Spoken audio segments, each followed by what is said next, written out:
In the long debate between DC and Marvel fans, I usually hear people argue casual things such as Marvel has better movies and DC has better shows and animated projects.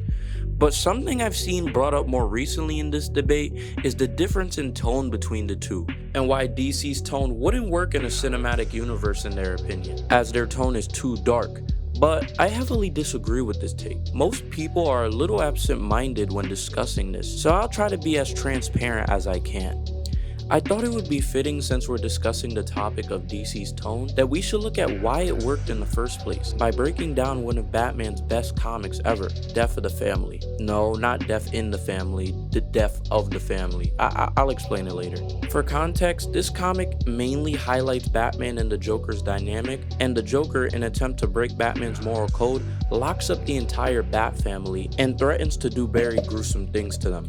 This is just an example of why Death of the Family is so good, because of how Grant Morrison was able to redefine the Joker's character, and makes Joker realize that Batman is not as strong as he thinks, and he's actually way weaker than he thought. With his face stitched back on, he's determined to let Batman understand his perspective. Now, Joker is more compelling due to this, and the story has narrative elements that capitalize a dark and moral narrative. The common theme of makeshift faces raises the stakes, and Joker is depicted to be scary on a different level, JJK style. The big idea here is Batman finally beating the Joker at his own game and doing it flawlessly. And that's what's so good about these darker toned stories. They're used to serve as an endgame. No, not that one.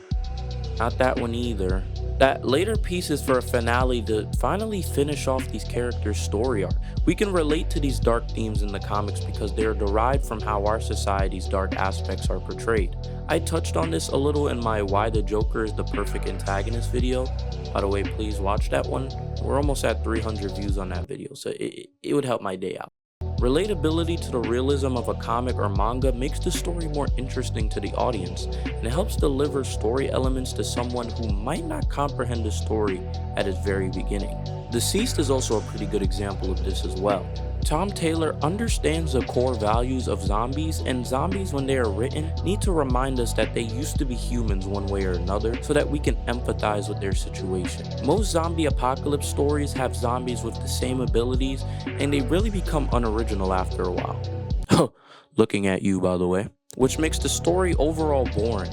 But here, since these zombies are previous DC heroes that we have such a connection to, each zombie is different in their own way. And when beloved characters like Alfred are forced to kill people that they are really close to, such as Bruce Wayne and other members of the Bat family, it breaks our heart.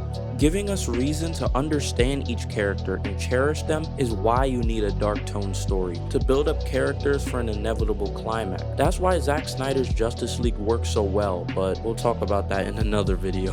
Now, how does this translate to the cinema? Everything that benefits the story with having a dark tone in the comics does a complete 180 in the Snyderverse, and let me explain why. In movies like Batman v Superman, is torn down due to bad dialogue and a rush in character development. DC movies and stories often give their characters enough time to build chemistry and trust between each other.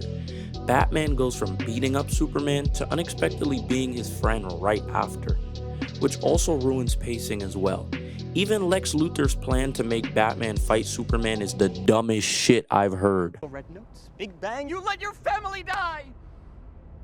And now, you will fly to him, and you will battle him to the death. God is all-powerful. He cannot be all good. And if he is all good, then he cannot be all-powerful. Boy, if you don't get your squiggly diggly head.